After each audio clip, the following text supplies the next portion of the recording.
श्रीमद् भगवद गीता के पास आपके हर प्रश्न का उत्तर है। चाहे आपकी कोई भी परेशानी हो, कोई भी इच्छा हो, श्रीमद् भगवद गीता आपके हर प्रश्न का उत्तर देती है, आपकी हर समस्या का हल देती है। चाहे वो परेशानी आपके मन की हो या धन की हो या आपके शरीर की हो या आपके रिश्तों की हो, आपको अपनी हर समस्या का उत्तर श्रीमद् भगवद गीता में जरूर मिलेगा। आज हम उसी श्रीमद् भगवद गीता के ऐसे 11 अनमोल उपदेश आपको बताएंगे जो आपकी पूरी जिंदगी बदल देंगे। बस आप इन बातों को वीडियो के अंत तक ध्यान से सुनिए।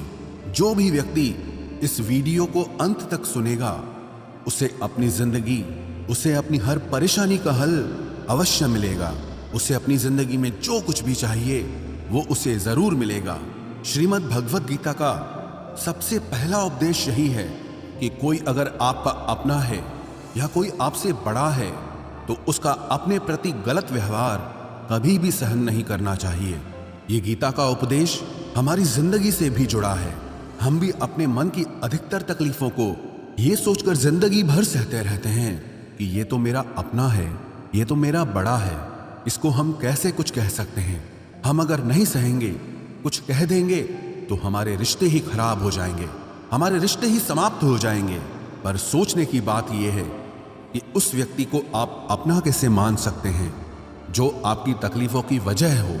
अपना तो वो होता है जो हमारी तकलीफों को दूर कर दे।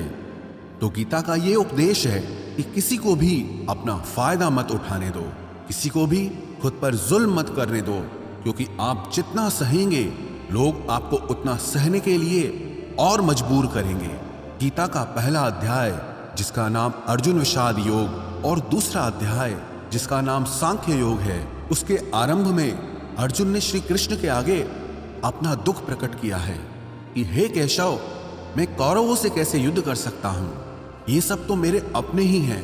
मैं कैसे भीष्म पितामह और द्रोणाचार्य से युद्ध करूंगा, क्योंकि वो दोनों मेरे पूजनीय हैं। इसलिए इन गुरुजनों को मारने से तो अच्छा है मैं भिक्षा के अन्न को खाकर अपने जीवन का गुजारा करूं। और जिन कौरवों से मैं युद्ध करने जा रहा हूं वो सब धृतराष्ट्र के पुत्र मेरे भाई ही हैं, मेरे अपने ही हैं। इन सबको मारने से अच्छा है कि मैं सन्यासी बन जाऊं। तो श्री कृष्ण ने अर्जुन से कहा कि यहां कौन अपना है और कौन पराया है। जो अधर्म करता है उसके साथ युद्ध करना तुझे मोक्ष और मुक्ति देगा। तू अपने इस मन के मोह को त्याग दे, नहीं तो सारा जग तेरी निंदा ही करेगा, तुझे डरपोक कहेगा। बात अपने पराये की नहीं है, बात धर्म और अधर्म की है, बात सही और गलत की है। अगर तू गलत को सहेगा, उसका अंत नहीं करेगा, तो गलत करने वाले को और बल मिलेगा, वो और भी गलत करेगा। इसीलिए मन के मोह को त्याग करके तू युद्ध कर। महाभारत की एक और कहानी भी है। जब अर्जुन के पुत्र अभिमन्यु की युद्ध में मृत्यु हो जाती है तब अर्जुन बहुत दुखी होता है, रोने लगता है। वो श्री कृष्ण से कहने लगा कि मेरा पुत्र अभिमन्यु मर गया है, मैं ये दुख बिल्कुल भी सहन नहीं कर सकता, मैं भी अपने आप को समाप्त कर लूंगा।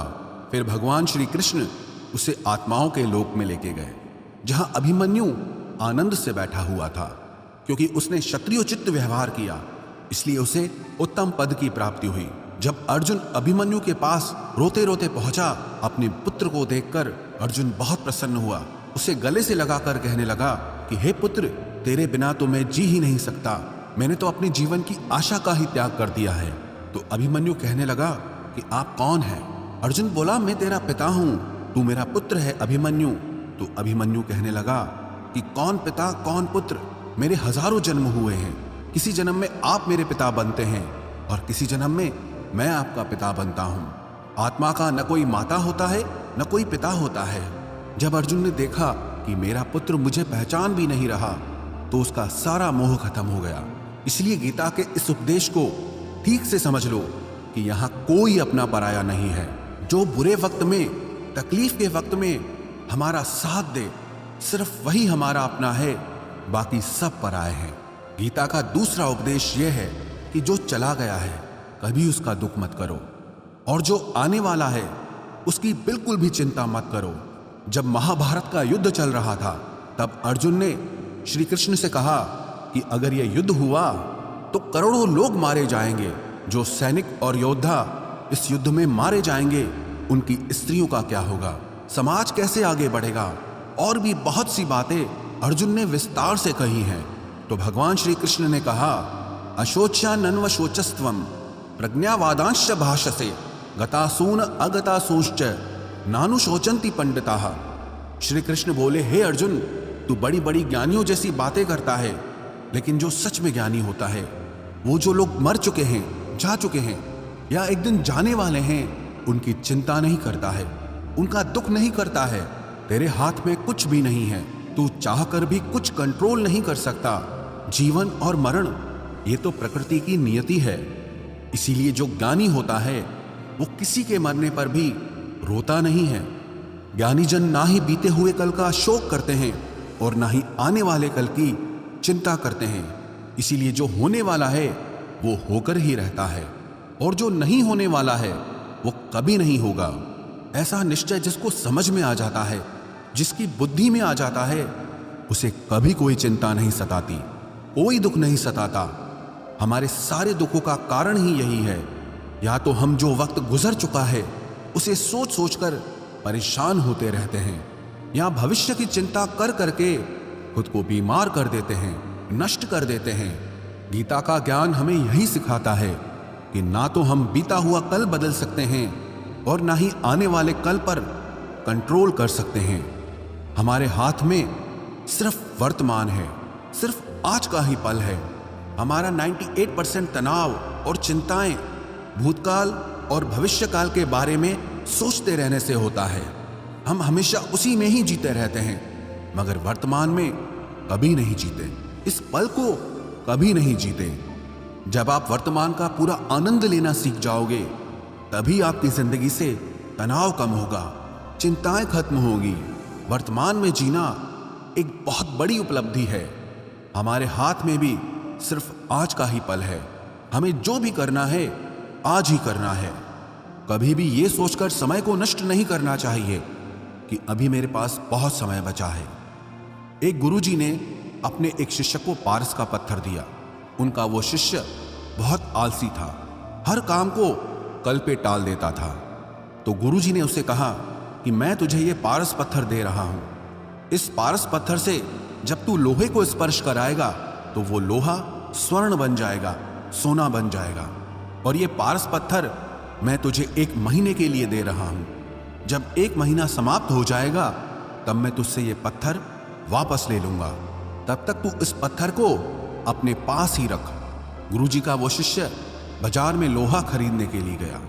जब बाजार में वो लोहा खरीदने पहुंचा तो उसे लोहे का वो रेट बहुत महंगा लगा। उसने कहा, थोड़े दिन रुक के ले लूंगा, जब लोहे का रेट कम हो जाएगा।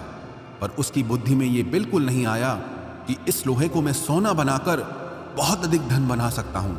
लेकिन उसके मन की सुस्ती, उसके मन का आलस्य, उसकी वजह से उसने उस काम को कल पे टाल दिया।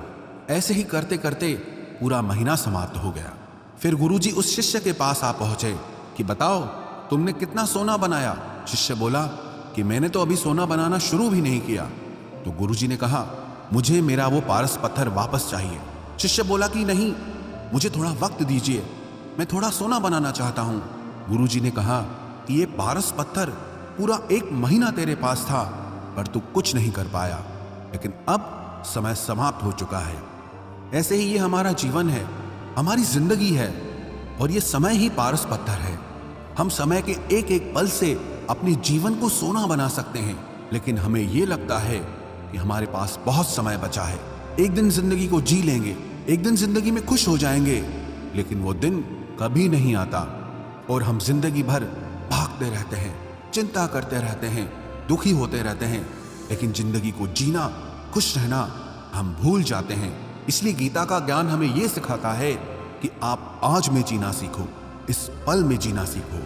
गीता का तीसरा उपदेश यह है कि मौत से डरना बिल्कुल व्यर्थ है। श्री कृष्ण ने गीता में कहा है कि यह संसार मृत्यु लोक है। जिसका भी जन्म हुआ है वो एक दिन जरूर मर जाएगा। जिसका आरंभ हुआ है उसका अंत अवश्य होगा। हम इसे रोक नहीं सकते। जैसे हम रोज कपड़े बदलते हैं, वैसे ही हमारी आत्मा नया शरीर धारण करती है। मृत्यु सिर्फ इस जीवन का एक नया आरंभ है, इस जीवन का अंत नहीं है। आत्मा कभी नहीं मर सकती और ना ही उसे कोई मार सकता है, लेकिन मौत का डर मनुष्य को सबसे ज्यादा लगा रहता है। मौत का दुख भी इंसान को सबसे ज्यादा होता है। एक पेड़ में दो पक्षियों का जोड़ा रहता था। उन दोनों को एक दूसरे से बहुत प्रेम था। उन्होंने साथ जीने मरने की कस्में खाई थी। एक दिन वहां एक शिकारी आया और उसने एक तीर चलाकर वहां पेड़ पर बैठे मादा पक्षी को मार दिया। तो वो अकेला नर पक्षी रोने लगा कि मैं तुम्हारे बिना कैसे जी पाऊंगा, तुम्हारी जगह मेरी मृत्यु आ जाती, मेरा जीवन तुमको मिल जाता। वो रो रो के बहुत विलाप करने लगा। इतने में ही उस शिकारी ने दूसरा तीर चलाया और उस नर पक्षी को भी मार दिया।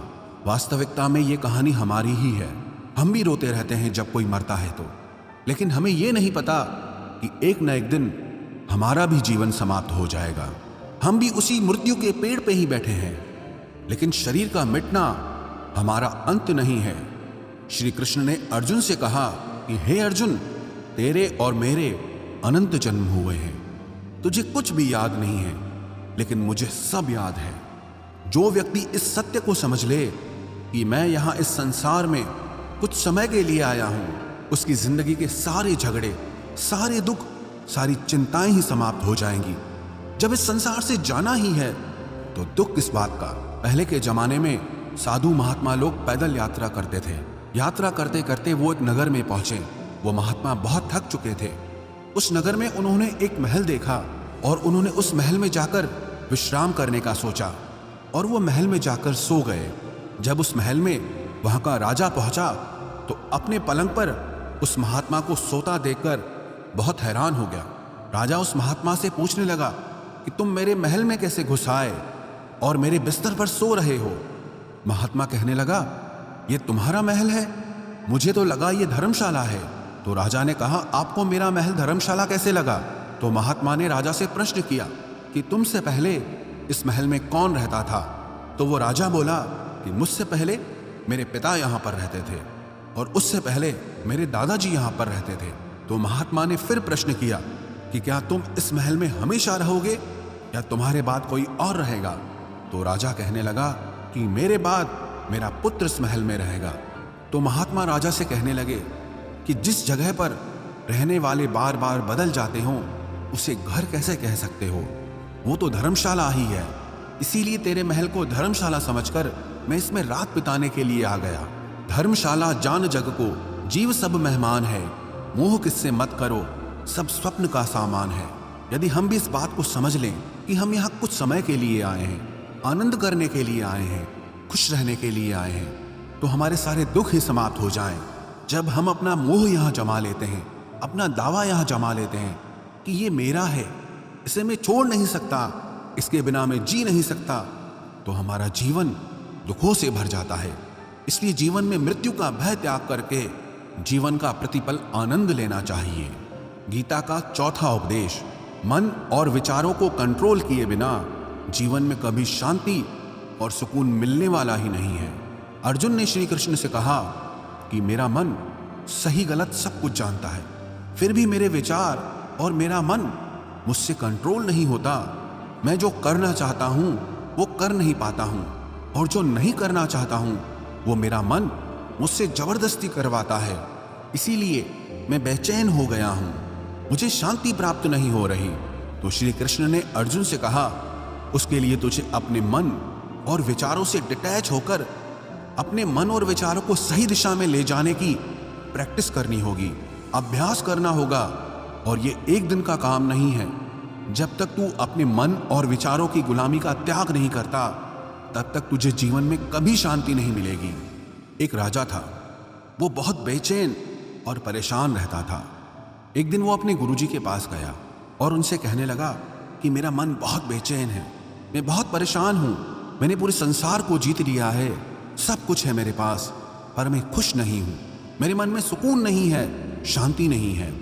तो गुरुजी ने राजा से कहा कि तुम्हारे नगर में अगर कोई ऐसा व्यक्ति है जिसने सुकून को प्राप्त कर लिया है, शांति को प्राप्त कर लिया है, तुम उसका एक बार कुर्ता पहन लो तो तुम्हारे जीवन में भी शांति आ जाएगी। राजा बहुत प्रसन्न हो गया कि ये तो बहुत आसान काम है। वो अपने राजमहल में आया और राजसभा में वो सबसे कहने लगा कि आप लोगों में से जो भी शांत हो चुका हो, जिसे सुकून मिल गया हो, वो अपना कुर्ता मुझे दे दे। वो बदले में जितना भी धन मांगेगा मैं उसे दे दूंगा। सब लोग एक दूसरे का मुंह देखने लगे। पैसों का लालच आया, लेकिन सबको एक दूसरे की सच्चाई पता थी, क्योंकि किसी की जिंदगी में भी शांति और सुकून नहीं था। सब अपना सर झुकाकर वहां पर खड़े हो गए। फिर उस राजा ने पूरे नगर में ढिंढोरा बटा दिया कि जिसे भी शांति प्राप्त हो चुकी हो, सुकून प्राप्त हो चुका हो, वो मेरे पास आकर अपना कुर्ता दे दे। वो जितना कहेगा उसे उतना ही धन दिया जाएगा। लेकिन एक भी व्यक्ति ऐसा नहीं मिला जिसे शांति प्राप्त हो चुकी हो। वास्तविकता में जब कोई मरता है तब हम कहते हैं कि वो फलां व्यक्ति आज शांत हो गया। कभी किसी जिंदा इंसान के लिए नहीं सुना कि एक जीता जागता इंसान शांत हो गया है। राजा के सैनिक पूरे शहर में ढूंढते रहे। फिर उन्हें पेड़ के नीचे एक महात्मा तपस्या करता दिखा, जिसके चेहरे पे एक शांति थी, सुकून था। वो सैनिक उस महात्मा के पास आकर पूछने लगे कि क्या आपने शांति प्राप्त कर ली है, सुकून प्राप्त कर लिया है? महात्मा ने कहा, मैं पूरी तरह से शांत हूं। तो सैनिक उसे राजा के पास ले आए। राजा ने उस महात्मा से प्रश्न किया कि क्या आपको शांति और सुकून प्राप्त हो चुके हैं? वो महात्मा कहने लगे, महाराज, मैं पूरी तरह से शांत हूं। मुझे कोई चिंता नहीं, मुझे किसी चीज की लालच नहीं, मुझे कोई इच्छा नहीं है। तो राजा भी बहुत प्रसन्न हो गए कि आखिर वो व्यक्ति मिल ही गया जिसे शांति की प्राप्ति हो चुकी है, जिसे सुकून प्राप्त हो चुका है। तो राजा उस महात्मा से कहने लगे कि हे महात्मा, आप कृपया करके अपना कुर्ता मुझे दे दीजिए। बदले में आप जो मांगेंगे मैं आपको दे दूंगा। वो महात्मा कहने लगे कि महाराज, सुकून और शांति तो मुझे मिल चुके हैं, लेकिन क्या करूं, मेरे पास कुर्ता ही नहीं है पहनने के लिए जो मैं आपको दे सकूं।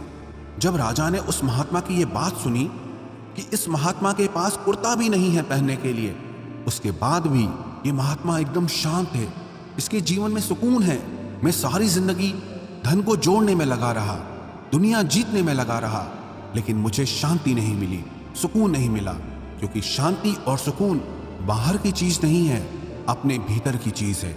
इसीलिए जब तक कोई व्यक्ति अपने मन और विचारों को कंट्रोल नहीं करता, तब तक उसके जीवन में सुकून और शांति नहीं आती। और गीता का उपदेश हमें यही सिखाता है कि जीवन में शांति चाहिए तो मन को शांत करना सीखो। गीता का 5वां उपदेश यह है कि वासना, क्रोध और लालच सर्वनाश का कारण है, नरक का द्वार है। जिस भी मनुष्य में ये 3 अवगुण होते हैं, वो हमेशा दूसरों को दुख पहुंचाकर अपने ही सुख और स्वार्थ की पूर्ति करता रहता है। किसी भी चीज की हद से ज्यादा वासना करना और क्रोधी स्वभाव होना और मन में लालच होना उसके जीवन के सुख को समाप्त कर देते हैं, उसके सारे रिश्तों में जहर भर देते हैं। इन्हें नरक का द्वार इसीलिए कहा गया है क्योंकि जिस इंसान में अत्यधिक क्रोध है, लालच है, वासना है, उसका पूरा जीवन जहर से भर जाता है। उसको मरने के बाद नहीं, जीते जी यहीं पर नरक का दर्शन होता है। गीता का 6वां उपदेश यह है कि सब भगवान एक ही हैं, कोई छोटा बड़ा नहीं है। सब एक परब्रह्म परमात्मा के अलग अलग रूप और नाम हैं। श्री कृष्ण ने गीता के 10वें अध्याय विभूति योग में बताया है कि जितने भी जगत के देवी देवता हैं वो सब मेरी ही विभूति है। मैं ही शिव हूं, मैं ही इंद्र हूं, मैं ही यक्षराज कुबेर भी हूं, मैं ही अग्निदेव हूं, देवताओं के गुरु बृहस्पति भी मैं हूं, समुद्र भी मैं ही हूं, अक्षरों में ओम भी मैं ही हूं, काल का महाकाल भी मैं ही हूं, सारे जगत का नाश, उत्पत्ति और पालन करने वाला भी मैं ही हूं। श्री कृष्ण ने अर्जुन से कहा कि मेरी विभूतियों का कोई अंत नहीं है, इसलिए सब भगवान, सब नाम, सब देवता मेरे ही रूप हैं। इसीलिए तो किसी भी देव या ईश्वर में कभी भेद बुद्धि मत करना, कभी किसी को छोटा बड़ा मत समझना। और गीता का उपदेश हमें यह सिखाता है कभी भी किसी दूसरे के इष्ट को छोटा नहीं समझना चाहिए या इस बात पर झगड़े फसाद नहीं करने चाहिए कि कौन बड़ा है और कौन छोटा है।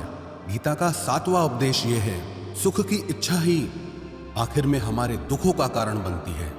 श्री कृष्ण ने अर्जुन से कहा कि मनुष्य जितना सुखों की लालसा और इच्छा करता है उतना ही उसकी इंद्रियां सुख भोग में आसक्त हो जाती है, उतना ही इंसान का मन संसार के सुख और आकर्षण का गुलाम बन जाता है। और जितना सुख के पीछे भागेगा उतना ही उसे दुख के अनुभव से भी गुजरना पड़ेगा, क्योंकि ये संसार का नियम ही है। जो चीजें शुरू में मन को बहुत आकर्षित करती हैं बाद में बहुत दुख देती हैं, और जो चीजें शुरू में मुश्किल लगती हैं, कठिन लगती हैं, बाद में हमें बहुत काम आती हैं। गीता का 8वां उपदेश यह है, जो भी मनुष्य दुनिया के सारे सहारे छोड़कर सिर्फ भगवान को ही अपना सहारा मान लेता है, उसकी हर जरूरत वो ईश्वर पूरी करता है, उसकी हर प्रकार से रक्षा वो परमात्मा ही करता है। अनन्याश्चिन्तयो माम ये जनाः पर्युपासते तेषां नित्याभियुक्तानां योगक्षेमं वहाम्यहम्। जो भी व्यक्ति मुझे ही अपना सहारा मानता है उसका योगक्षेम मैं वहन करता हूँ। योगक्षेमं वहाम्यहम् अर्थात जो चीज नहीं मिली है उसकी प्राप्ति कराना उसका नाम योग है, और जो चीज जीवन में मिली हुई है उसकी रक्षा करना उसका नाम क्षेम है। तो श्री कृष्ण कहते हैं, जो मुझ पे डिपेंड हो जाते हैं उनको जो चाहिए वो मैं जरूर देता हूँ, और उनकी हर प्रकार से मैं रक्षा भी करता हूँ। गीता का 9वां उपदेश यह है कि इस संसार में हमारा कुछ भी नहीं है। गीता सार में आपने कई बार सुना होगा कि तुम्हारा क्या गया जो तुम रोते हो, तुम क्या लाए थे जो तुमने खो दिया, तुमने क्या पैदा किया जो नष्ट हो गया, तुमने जो लिया यहीं से लिया, जो कुछ भी दिया यहीं पर दिया। जो आज तुम्हारा है कल किसी और का होगा, क्योंकि परिवर्तन इस संसार का नियम है। कल तक जिसके बिना आप जी नहीं सकते थे आज उनसे कोई रिश्ता ही नहीं है, बातचीत तक नहीं है। कहाँ गए वो जीवन भर के सारे रिश्ते, वो सारे मित्र जो साथ जीने मरने की बातें करते थे, आज पता भी नहीं कि वो लोग कहाँ चले गए। ये संसार परिवर्तनशील है, सब लोग यहाँ बदल जाते हैं, हर रिश्ता बदल जाता है, और तो और ये हमारा शरीर भी हर दिन बदल रहा है। बचपन से जवानी, जवानी से बुढ़ापा, और एक दिन ये शरीर हमारा साथ छोड़ देता है। तो किसके लिए रोना और किसकी चिंता करना। हम सारी जिंदगी चीजों को, रिश्तों को, जिंदगी को बनाने में, सजाने में, संवारने में लगे रहते हैं, लेकिन एक दिन सब कुछ बिखर जाता है। सारी जिंदगी जिस संपत्ति, जिन रिश्तों के लिए हम लड़ते रहते हैं, एक दिन सब कुछ छोड़ करके हमें इस दुनिया से जाना पड़ता है। गीता का 10वां उपदेश हमें यह सिखाता है कि किसी से भी हद से ज्यादा मोह कभी मत करना। श्री कृष्ण ने गीता का पूरा ज्ञान ही अर्जुन के मोह को नष्ट करने के लिए कहा है। ये मोह ही है जो इंसान को सबसे ज्यादा रुलाता है। मोह इतना बलवान है कि शेर जैसे इंसान को भी गीदड़ बना देता है। जो अर्जुन युद्ध में देवताओं से भी जीत गया, पर अपने रिश्तेदारों को युद्ध में देखकर उसका हाथ कांपने लगा। वो बोला, हे केशव, मेरे हाथ में धनुष पकड़ने की ताकत भी नहीं बची है, मेरे हाथ कांप रहे हैं, मैं युद्ध नहीं कर पाऊंगा। ये मोह इतना पेनफुल होता है जिसकी पीड़ा ना सह पाने के कारण कई लोग अपनी जिंदगी खत्म कर देते हैं, आत्महत्या तक कर लेते हैं कि उस व्यक्ति के बिना हम जी नहीं पाएंगे। जीवन में किसी से भी हद से ज्यादा मोह करोगे तो जीवन भर पीड़ा का ही सामना करना पड़ेगा। जो व्यक्ति अपने मोह से बाहर नहीं आता उसका सब कुछ उससे छिन जाता है, उसकी सारी खुशी खत्म हो जाती है। इसीलिए गीता का ज्ञान बार बार यही सिखाता है कि अपने मन के मोह को त्याग करके आप बलवान बनो, बुद्धिमान बनो, सत्य के दर्शन करो कि वास्तविकता क्या है। क्योंकि हमारा मोह हमें हमेशा झूठ ही दिखाता है, झूठ पे ही विश्वास दिलाता है और दिल में झूठी उम्मीदें जगाता है, और ये ही हमारे दुखों का सबसे बड़ा कारण है। हम ही मोह कर लेते हैं, हम ही लोगों से उम्मीदें लगा बैठते हैं, पर वास्तविकता बिल्कुल अलग होती है। लोग वैसे नहीं होते जैसे हम मान लेते हैं, जैसा हम समझ लेते हैं, क्योंकि मोह के कारण हमें सच्चाई नहीं दिख पाती, लोगों का असली चेहरा नहीं दिख पाता। इसीलिए गीता का उपदेश हमें यह सिखाता है कि जीवन में अगर आनंद और प्रसन्नता से रहना है तो किसी में भी हद से ज्यादा मोह कभी मत करना। गीता का 11वां उपदेश ये है कि इस दुनिया में अगर आए हो तो दुख तो मिलेगा ही मिलेगा। दुख से कभी घबराना मत, दुख से कभी डरना मत। श्री कृष्ण ने गीता में कहा है कि ये संसार दुखालयम अशाश्वतम है, अर्थात ये संसार दुखों का घर है। जैसे औषधालय में औषधि मिलती है, पुस्तकालय में पुस्तकें मिलती है, चिकित्सालय में चिकित्सा होती है, वैसे इस संसार को भी श्री कृष्ण ने एक नाम दिया है, दुखालय, जहां पर दुख मिलता हो। दुख तो यहां हर किसी के जीवन में आता ही है, लेकिन अगर दुख आया है तो सुख भी आएगा। इसीलिए दुख से कभी डरना नहीं चाहिए, क्योंकि ये संसार दुखालय भी है और अशाश्वत भी है। अशाश्वत का मतलब ही यही होता है कि यहाँ परमानेंट कुछ भी नहीं है, यहाँ सब कुछ बदल जाता है। दुख सुख में बदल जाता है और सुख दुख में बदल जाता है। सम्मान अपमान में और अपमान सम्मान में बदल जाता है। खुशी दर्द में और दर्द खुशी में कभी भी बदल जाती है। जीत हार में और हार जीत में, जहाँ कभी भी कुछ भी बदल सकता है। कुछ भी परमानेंट नहीं है, ना ही हम परमानेंट हैं, ना ही हमसे जुड़ी कोई चीज यहाँ पर परमानेंट है, क्योंकि ये संसार अशाश्वत है, शाश्वत नहीं है। यहाँ सब कुछ बदलने वाला है, यहाँ कुछ भी परमानेंट नहीं रहेगा। तो आपका दुख भी परमानेंट नहीं रहेगा, इसीलिए दुख से कभी भी डरना नहीं चाहिए। गीता का ये उपदेश हजारों साल पुराना है, लेकिन आज भी नए से नया है। पूरे विश्व में गीता को सबसे ज्यादा पढ़ा गया है और सबसे कम समझा गया है। श्रीमद् भगवद गीता के ये उपदेश अगर कोई व्यक्ति ठीक से समझ ले और उसे अपनी जिंदगी में उतार ले तो ये पक्की बात है, वो अपनी जिंदगी में जो चाहे वो हासिल कर सकता है। अपने जीवन की हर समस्या से वो एक पल में बाहर आ सकता है। श्रीमद् भगवद गीता के इस दिव्य उपदेश को हमें बार बार सुनना चाहिए, हर रोज सुनना चाहिए। जब भी जीवन में कोई चिंता या परेशानी आए तो एक बार इस उपदेश को जरूर सुन लेना और मन में यह विश्वास रखना कि गीता का ये उपदेश आपकी जिंदगी की हर परेशानी में आपको राह अवश्य दिखाएगा।